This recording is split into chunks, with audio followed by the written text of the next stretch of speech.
Effectivement. Ils ont des obligations de rigueur morale, d'intégrité, de dignité et en plus aussi de droiture. Lii moom la ñuy wax député yi loolu la ñu war a am donc ce ne sont pas n'importe qui ñooñu tey suñu demee ba gis leen ci lu mel nii. Je crois que le ministère de la justice lu mu waroon def parce que actuellement l'Assemblée est hors session mais on peut saisir le bureau de l'Assemblée nationale pour ñu réveiller seen immunité parlementaire.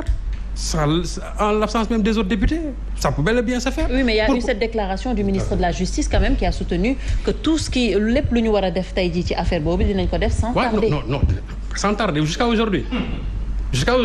Mais nee na tu n'es pas aussi naïf que ça toi aussi. Je crois que il ne s'agit pas de faire des communiqués, il faut passer à l'action. Mais non. Il y a des députés qui ont été mêlés à ça. Su fekkee ne dañu bëggoon a leeral mbir mi.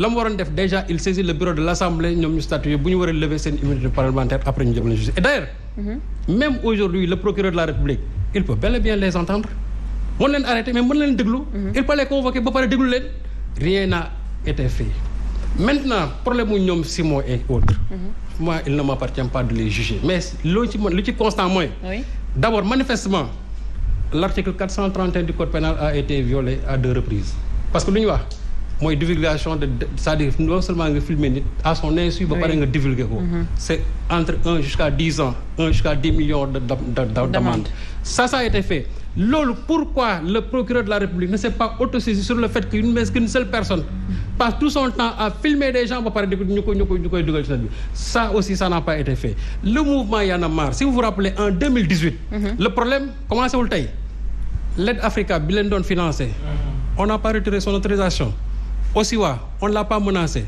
Oxfam, on ne l'a pas menacé. Parce que tout simplement, à l'époque, quand ils ont sorti le fameux tube là, ça n'a pas plu au gouvernement. Les gens, ils ont commencé à fouiller maintenant sur le mouvement Y en a marre. Et qu'est-ce qu'on a commencé à dire? Que toutes les sources de financement de Y en a marre, il faudra les couper. Mais ce qui est en train d'arriver aujourd'hui, c'est une seule logique. Et je dis à Y en a marre que ça ne va pas s'arrêter à ces deux-là.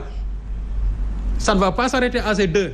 D'accord. Du yem ci kilifa, du yem ci kii, mais il y a d'autres aussi qui sont encore dans le viseur du ministère public. D'accord. C'est-à-dire du parquet. Loolu moom c'est mais non, il y a d'autres qui vont venir parce que c'est une liste des gens qu'ils ont ciblés. Kooku il faut avoir l'honnêteté de le dire. Aujourd'hui, ce mouvement-là, j'ai dit que c'est pas en jetant le discrédit sur deux ou bien ñaar même tey li ñu doon tuumal suñ ko defoon c'est pas ça qui va tuer Y'en a marre parce que xamul tax Y'en a marre c'est une philosophie c'est un idéal boo xam ne qui n'appartient pas à ces gens-là. D'accord. C'est-à-dire combat bi nga xam ne moom lañ doon mener en 2011 Macky Sall àndoon ceeg ñoom ba dem fekk leen seen siège di leen wax ba bëgg leen jël seen biir gouvernement ñooñu fa ñu nekkoon idéal boobu tey même su fekkee dafa am ñaar ñoo xam ne ni dañoo dëppoo ak loolu aussi mais idéal boobu moom la Sénégalais yi di topp jusqu'à aujourd'hui et je pense que de pareils mouvements soo leen dooleelul soo leen encadré wul soo leen joxul ay sources de financement tu n'as pas le droit quand même non seulement ngay couper seeni sources de financement nga bëgg leen yàq parce que tout simplement ils ne sont pas avec toi mais aussi tu cherches noise à tous les gens yi nga xam ne ñoo nekk ci biir monter des gens te le problème qui se pose mooy aujourd'hui je vais finir par ça termine par ça sëñ Saliou ceux-là qui divulguent les vidéos procureur foofu la war a accès qui divulgue les vidéos aujourd'hui il y a une autre vidéo et c'est là où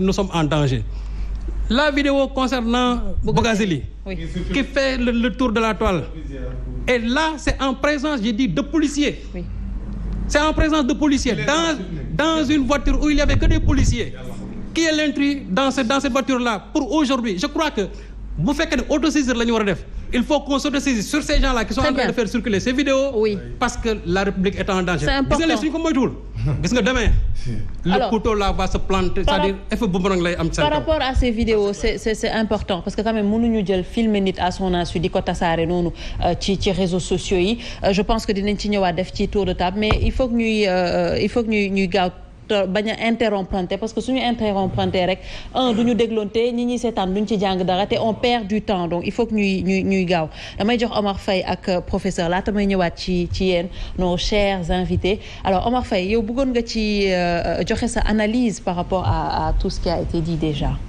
waaw bon xam nga man je suis sur la forme je ne vais pas entrer dans le fond du débat parce que egguñu foofu. beneen épisode la. dama gérer affaire Sonko rek laay gérer bi. Parce que tu as entendu tout de suite Serigne Saliou parler de problème de comportement des députés. Je l'avais dit ici avec Sonko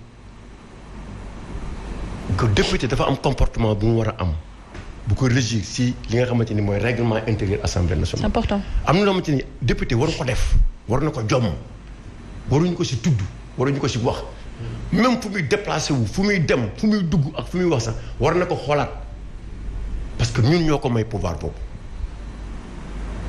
boo gisee tey procureur mënul autosaisir ñu jëm directement jël député c'est parce que dafa am lu ñu ko may moom loo xamante ni moom rek moo ko am.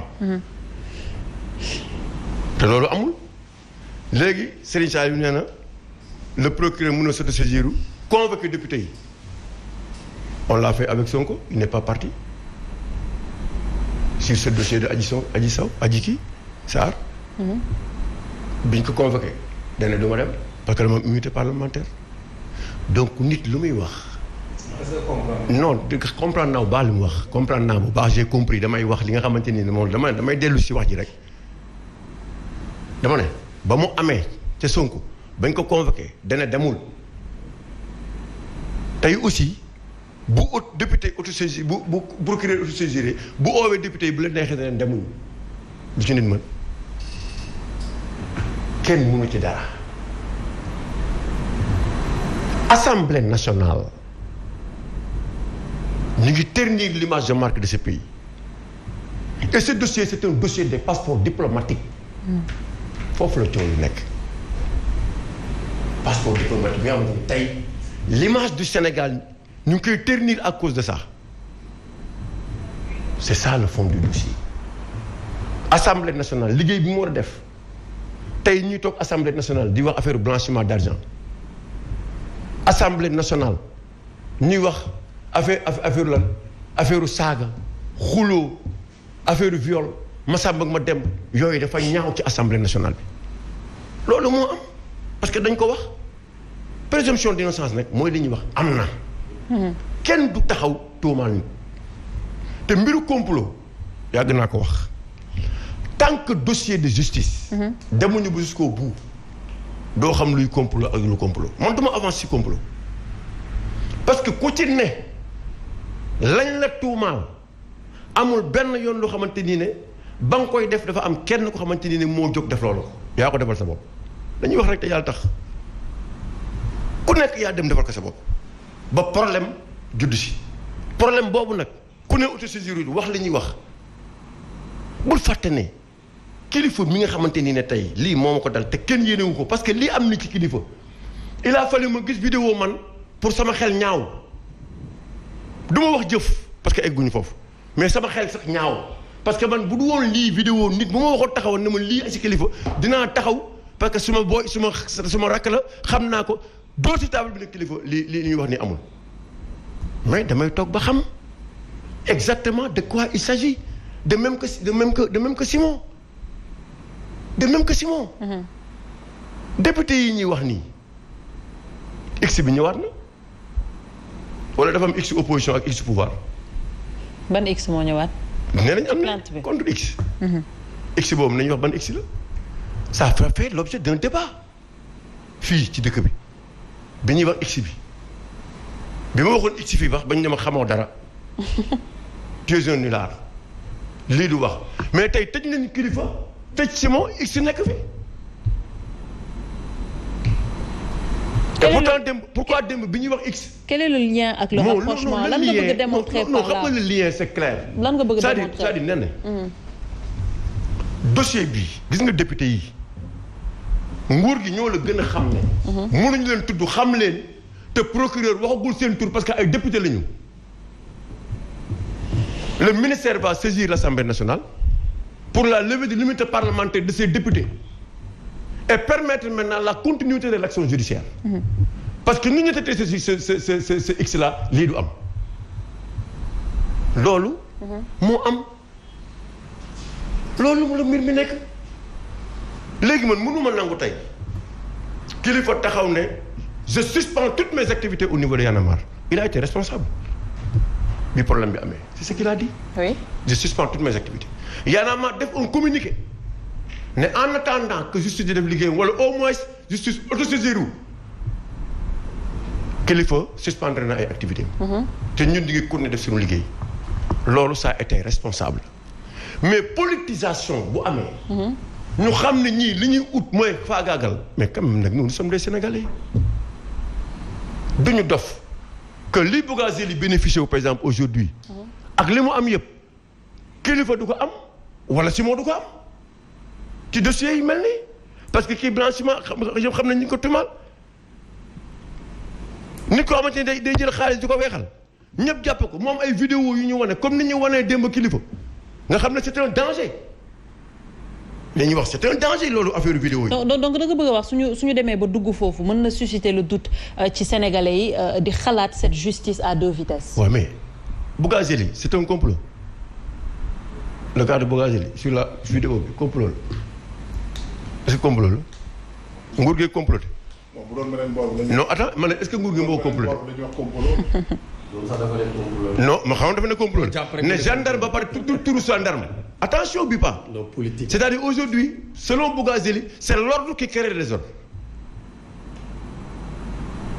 donc vidéo am lañ génn tey teg ko xam nga loolu tey kenn ñu ñëpp kenn mënu wax complot wala Serigne Saliou wax complot peut-être te du ko waxal tur bi da nga naan complot la wala du complot waaw waaw mais loolu laa la wax dama ne la waaw dégg venant de d'où. mais dama ne la xam nga on n'a pas posé le problème de Bougazelli. non venant d'où. C'est venant d'où. il faut c'est-à-dire aujourd'hui man s'il vous plaît non xam nga dañu bëgg mooy justice bi dañu bëgg. que seen liggéey jaar yoon. nee na mënuñu chaque fois qu'il y a un dossier judiciaire. ñu créer au complot. ñu jël. wax contrôle judiciaire jël nit defal ko liberté provisoire yooyu moo war a dakk. D'accord. il faut que muy am jugement. Très bien. autant sur ce dossier bu ñu demee ba mu jeex. ba ñu xam tout ce qui se passe mais nañ dem jugement. D'accord. ñu xam dëgg bi exactement nu mu demee. et c'est le même cas même avec l'affaire de Adji Sarr là. il faut qu'on ait fait un jugement bien que Serigne Saliou a dit ici devant tout le monde que l'État refuse qu'il y ait un jugement di Serigne Saliou loolu nga waxoon. D'accord mais loolu. waaw non xam nga loolu. waaw non damay fàttali rek lu ñu waxoon. te loolu bu amee loolu bu amee. ñu xam ne loolu bu amul. jugement non attends je pense que ce jour-là Birame yow yaa fi nekkoon. ce jour-là le jour où il y aura pas de jugement. oui. non ce régime-là ce sera le débat. D'accord très bien alors professeur yaa ngi koy gis ñu ngi crier maa ngi koy wax tout à l'heure Serigne Saliou ku ñu jàpp nga crier au complot te d'une part ou d'une autre toujours justice bi la ñuy indexer du doigt suñu indexer justice bi du doigt par rapport à cette justice à deux vitesses indexer également de l'autre côté le pouvoir ne peut-être machination la ñu lancé par rapport à ces personnes loolu yëpp lan lañ ci mën a jàngat. waaw bala ma tontu ci question boobu dama bëgg a def benn mise au point.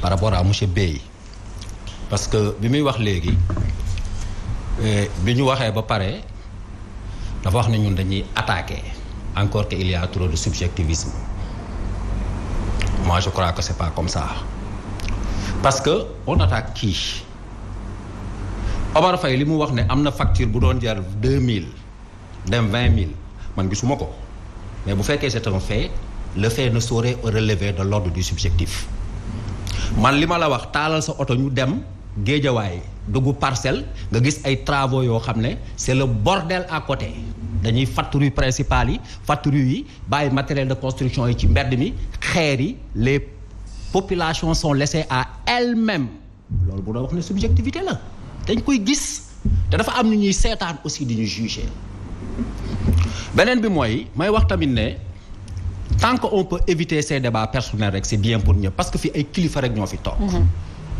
sa doom mi ngi lay seetaan say militants ñu ngi lay seetaan say admirateurs ñu ngi lay seetaan yow say admirateurs ñu ngi lay seetaan yow suñuy élèves ñu ngi ñuy suivre te bu ñu fàtte mukk ci kaw suuf que ni am na lu ñuy wax ñun ñi nga xam ne ay kilifa lañ élève bi wala xale bu ndaw bi di ñu déglu ñu toog fi di ko joxalante moom loolu dootul ay ci moom. Je ne sais pas est-ce que nous sommes capables de mesurer cette dose de responsabilité dans la conscience des jeunes ñiy déglu ay magum jëmm ñuy toog di joxante ay pag yu sew tàmmal nañ ñu ko nag ay débat de caniveau man nag du ma ci bokk ñu ko éviter ñun ñëpp xam nga nee ne affaire Simon Kilifeu ak député yi man je ne parlerai pas de thèse de complot gëmuma ko parce que on a vu aussi des faits moi je parlerai peut-être de la thèse de l'accablement. li ma bëgg a wax mooy je tiens à dire à tous les Sénégalais que nous sommes aujourd'hui devant un fait très important. am na ay députés yoo xam ne enfin parce que man pour être honnête suivre ma ko sax parce que j'étais occupé à faire autre chose je crois que c'est des députés de la majorité wala. c'est des députés de la majorité. Oui. donc am na ay députés yoo xam ne Macky Sall lañ faral mu am lu ñu leen jiiñ mu am ñoo xam ne nii ay opposants lañ muy Simon ak Kilifeu ñu am ñu leen jiiñ mais Sénégal yi nañ toog di seetaan ñii dugg nañ kaso bu fekkee ñoom ñoo def lañ leen def bañ dugal leen kaso que la loi soit dite. parce que la loi est au-dessus de tout le monde. Lamine Gueye daf doon wax mu ne s'il y a une absence de loi wala s'il y a des personnes qui sont au-dessus de la loi nañu tas société bi. parce que on va finir vers la violence. te violence bi déjà ñu ñëpp ñu ngi koy gis. elle est dans la rue elle est dans le langage elle est dans les gestes elle est dans les regards elle est dans tes classes elle est partout elle est dans les mains.